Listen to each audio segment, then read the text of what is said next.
dia, meus queridos! Tudo bom com vocês?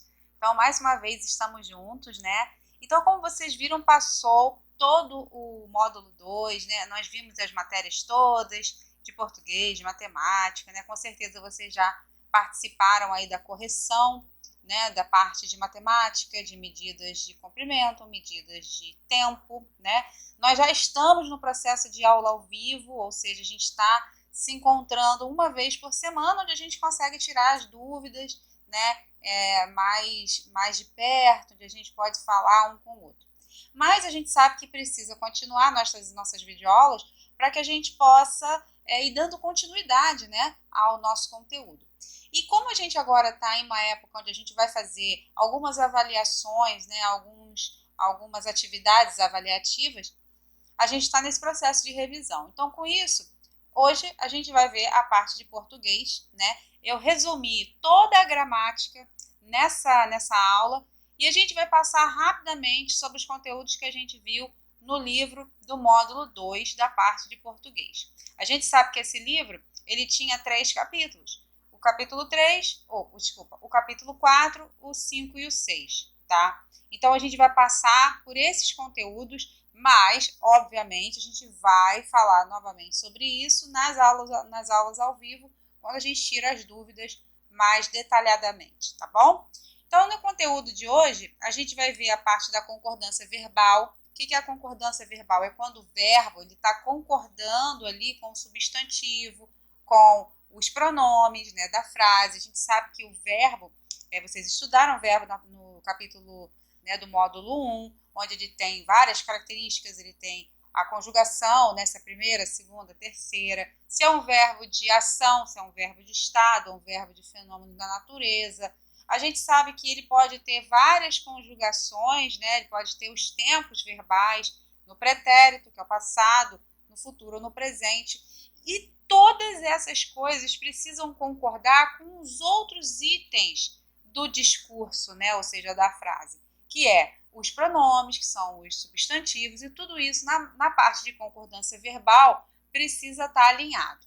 Então, o que a gente vai revisar hoje é isso. Então, ali, o que significa, né, a concordância verbal? Então, a mudança que o verbo sofre em sua forma para concordar com o substantivo ou com o pronome da frase, tá? Então, isso aqui a gente tem um exemplo. O atleta terminou a competição em primeiro lugar. Então, a gente sabe que o atleta se refere ao pronome ele, né, da terceira pessoa do singular, terminou, ou seja, no passado, no pretérito, né? A competição também está no singular, em primeiro lugar. Na segunda frase, a gente já viu a mudança do pronome, né? Ou seja, ali de quem a gente está falando, que no caso de o atleta passou para os atletas. Então, os atletas, aí agora a gente precisa ajudar aí na frase a concordar, ou seja, a gente precisa pegar o verbo e conjugar ele agora só que na terceira pessoa do plural, os atletas, né? Então ficou, os atletas terminaram a competição em segundo lugar. O restante da frase não se alterou, só alterou o pronome, né? No caso, o substantivo atletas, né? Que se refere ao pronome da terceira pessoa do plural, o artigo, que também mudou, né? Que passou do singular para o plural, e o verbo, né, gente? O verbo tem que ser conjugado certinho. Logo em seguida, a gente vai falar de encontro consonantal, então isso aí é fácil. Eu acho que todo mundo já, meio que intuitivamente, já consegue entender isso, que encontro consonantal vem de consoante, né? Então, lá no alfabeto, a gente tem vogais e consoantes. Então, as consoantes são todas aquelas letras que não são as vogais. A gente só tem 5 vogais, A, E, I, O, U. O restante do alfabeto todo a gente considera como consoante. Então, encontro consonantal significa justamente isso. O encontro de duas consoantes. Às vezes pode até ter mais, dependendo da palavra. E aí a gente vai ver que essas consoantes, elas podem estar na mesma sílaba. Vamos lá lembrar. Quem não lembra, sílaba é pedacinho da palavra. A palavra ela é composta de pedacinhos, de sílabas, não é? As sílabas são compostas por letras. Então, quando a gente fala Zá. Então, tem dois pedacinhos. C-A, K e S-A, zá. Né? Então, a gente compôs aí uma palavra de duas sílabas. O caso aqui do encontro consonantal é quando a gente observa nessas palavras que quando a gente separa ela em sílabas, a gente vai ver que tem consoantes que ficam juntas e vai ter consoantes que ficam separadas, tá? E aqui a gente vê alguns exemplos, ó. Ficam na mesma sílaba. Então, temos várias palavras aqui onde a gente pode identificar as consoantes que ficam juntas. Brasa, flora, vidraça, planeta e estrela. Agora, existem alguns encontros consonantais que necessariamente eles precisam se separar. Então, temos alguns exemplos. Pastel, urso, algazarra, advogado, surf, né? Então, aqui onde está em negrito, onde está mais forte aqui, é onde justamente vai ocorrer a separação. Agora, gente, dígrafo é um tipo de encontro consonantal que ele tem uma definição muito específica. Ou seja, dígrafo é aquela partezinha da sílaba que ela vai configurar um som apenas. Então, a gente está falando de fonética, né? Não sei se vocês lembram lá, quando no segundo ano, lá no terceiro ano, quando se falava muito em fonema. O que é fonema? Fonema é quando você tem uma palavra, sílaba ali, onde ela tem um som específico. Então, isso aqui a gente verifica muito bem, ó. Os dígrafos, né, na mesma sílaba, ou seja, são encontros de consoantes que configuram um som apenas. E essas duas consoantes não se separam. Então, você olha o exemplo ali do CH, do chuva. Chuva, o CH, ele tem som de X. Então, tá vendo como duas consoantes, o C e o H, quando a gente fala chuva, a gente não pronuncia o H. É como se a gente estivesse falando até como se fosse um X, né? Mas, na verdade, são duas letras. Então, isso é um dígrafo que fica na mesma sílaba. Mesma coisa, o NH, galinha, palhaço, LH, GU e QU. Então, isso aqui a gente já pode levar para a nossa vida, ó. Essas letrinhas aqui estão sempre juntas. E elas, foneticamente falando, configuram um som apenas. Agora, existem outros dígrafos que são justamente o contrário. Não podem ficar na mesma sílaba.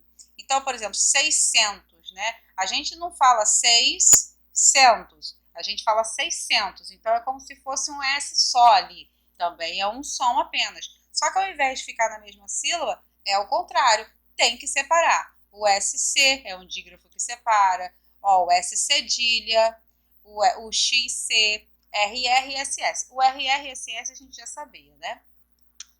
Passando para a tonicidade das palavras, ou seja, tonicidade vem de sílaba tônica, sílaba mais forte. Então, todas as palavras têm uma sílaba que é mais forte. Todo o restante que não é forte, a gente chama de átona.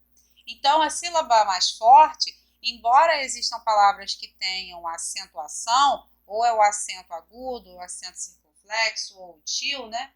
A gente sabe que nem todas as palavras vão ter um acento. Então, a gente precisa falar muito bem, a gente precisa, sabe, pronunciar as palavras muito bem para que a gente identifique a sílaba mais forte, né?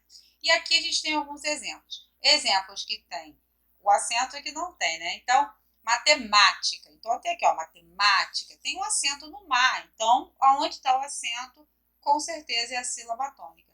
Agora, tem outras palavras aqui que não tem. Cansaço e pardal. Então, veja bem, gente, a gente sabe, porque a gente aprende a falar muito antes de aprender a ler e escrever, quando a gente é pequenininha, né? A gente já aprende a falar várias coisas. Depois a gente vai para a escola e começa a entender as regras da nossa língua, da língua portuguesa. Mas a gente sempre escuta, né, dos nossos pais, da televisão, dos professores, da nossa família, qual é a pronúncia das palavras. Ninguém fala cansaço, ou cansaçou, ou pardal. A gente vai falar sempre cansaço e pardal. Então, essa sílaba onde você fala mais forte, cansaço, pardal, é a sílaba tônica, tá? Por isso que ele colocou aqui. E nessa parte aqui, ele também vem mostrando pra gente a posição. Sempre a sílaba tônica vai ocupar uma dessas três posições. Uma das, nunca mais de uma, tá? Então, a sílaba tônica, ela vai sempre estar ou na última posição, como é o caso de pardal, olha lá, última sílaba, dal, então, sílaba tônica é a última. Ou ela vai estar no meio ali, na penúltima sílaba, ou ela vai estar na antepenúltima. Então, nesse sentido, a gente já consegue agora passar para a classificação. A classificação das palavras quanto à posição da sílaba tônica. Nesse sentido, a gente vai chamar de oxítona a palavra cuja sílaba tônica fica na última posição. A gente vai chamar de paroxítona a palavra que tem a sílaba tônica na penúltima posição. E a gente vai chamar de proparoxítona a palavra que tem a sílaba tônica na antepenúltima posição, tá? Seguindo em diante, a gente vê a acentuação gráfica das palavras proparoxítonas. Então, a acentuação gráfica, a gente está falando tanto do acento agudo quanto do acento circunflexo, né? Então, a gente vê como uma regra da língua portuguesa que todas as palavras proparoxítonas, essa que a gente acabou de falar aqui em cima, ó, que tem a sílaba tônica na antepenúltima posição, todas essas palavras são acentuadas. É regra, não tem como existir uma palavra proparoxítona que não seja acentuada na nossa língua, tá bom? E aqui aquele lembrete, igual eu coloquei na aula, né? Ou seja, acento não é enfeite, a gente não coloca para ficar bonitinho, a gente coloca porque existe uma razão justamente para você identificar a sílaba tônica, identificar o sentido, o tom da palavra, tá? E aqui alguns exemplos de que quando você coloca ou tira o acento, fica palavras completamente diferentes. Então, ó, baba, baba, escorrendo baba. Babá, quando você coloca o acento, já é outra coisa completamente diferente. E aqui parece também umas curiosidades da nossa língua, né? Que é interessante a gente saber. Depois a gente segue para a variação linguística e geográfica, quando a gente estudou que em vários locais do nosso Brasil, enorme, olha só como é que o mapa do nosso Brasil, né, imenso, é um país de muitas culturas, né, muitas influências. A gente sabe, como a gente já estudou História e Geografia, que a nossa colonização ela foi de vários povos, os povos indígenas, povos africanos, os europeus, depois todo tipo de europeu também que veio para cá. Então a gente é uma miscelânea, digamos assim, de culturas, de influências. E por isso a gente tem em vários locais dos estados do Brasil, assim, formas um pouquinho diferentes de falar as coisas. Não chega a ser dialeto, né? Porque dialeto é diferente. Dialeto é quase uma outra língua. Mas é a mesma língua, só que tem algumas palavras, algumas expressões que existem em alguns estados e não existem em outros. Então aqui tem algumas curiosidades, né? Pão de sal é como eles falam lá em Minas Gerais, eu conheço como pão francês, muriçoca, né? Lá no Pernambuco, a gente sabe o que é pernilongo. E não existe certo ou errado, tá, gente? Isso é uma questão cultural. Eu falei muito sobre isso na outra aula, na aula quando a gente teve de variação. É importante a gente respeitar, tá bom? Aqui também vem outras palavrinhas, né? Ou seja, no Sudeste a gente fala, você sabe quanto que é 25 vezes 999? Aí a menina, não sei. Agora, se perguntasse para o menino lá no Nordeste, ele falava, sei não, entendeu? Então é um sentido, é uma entonação diferente em vários locais, tá? Depois a gente parte para palavras com ai, né, ia, ai, ei, enfim. Ou seja, essa terminação aqui, às vezes causa um pouco de complicação aí para quem está aprendendo, porque às vezes a gente ou coloca uma vogal a mais, ou a gente retira a vogal que deveria estar ali. Então aqui tem alguns exemplos, ó. Caixa, tá vendo, ó? O A e o I. Então, A, I, tá vendo aqui, ó, palavras com A e AI, né? Então, aqui tem que existir o I. Você não fala caixa, não é C-A-X-A, é caixa. Então, aqui são exemplos de palavras que, às vezes, algumas pessoas acabam errando porque acham que ou precisam colocar uma vogal a mais, ou às vezes tiram, né? Por exemplo, cebola. Tem gente que fala cebola. Não existe isso, tá, gente? Por favor. Né? 12, não existe 12, é 12 e acabou. Depois, verbos de enunciação. Então, a gente aqui, isso aqui é muito legal para a gente estudar, falei muito sobre isso no exercício que teve no livro. Verbos de enunciação é legal a gente falar, porque a gente está aprendendo, apesar de a gente estar em casa, em quarentena, aquela coisa toda, a gente sabe que a gente tem um processo, né, na parte da nossa língua portuguesa, do quarto ano, que é a escrita, né, a formação de vocês em relação à composição, né, de textos, né, da produção textual. Isso aqui é uma regrinha bem legal, porque quando a gente aprende que a gente tem que fazer textos de diferentes formas, a gente sabe que principalmente no texto narrativo, quando tem a parte de diálogo, a gente precisa enunciar uma fala, né? Enunciar, gente, significa, é como se fosse anunciar, né? Só que tem o enunciar na frente, o e. Não está errado não, é assim mesmo.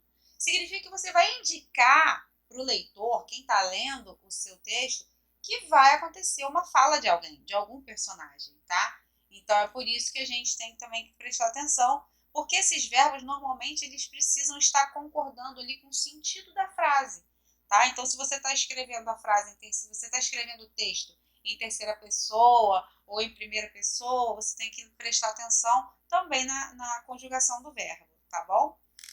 Aqui é o exemplo que estava lá no livro.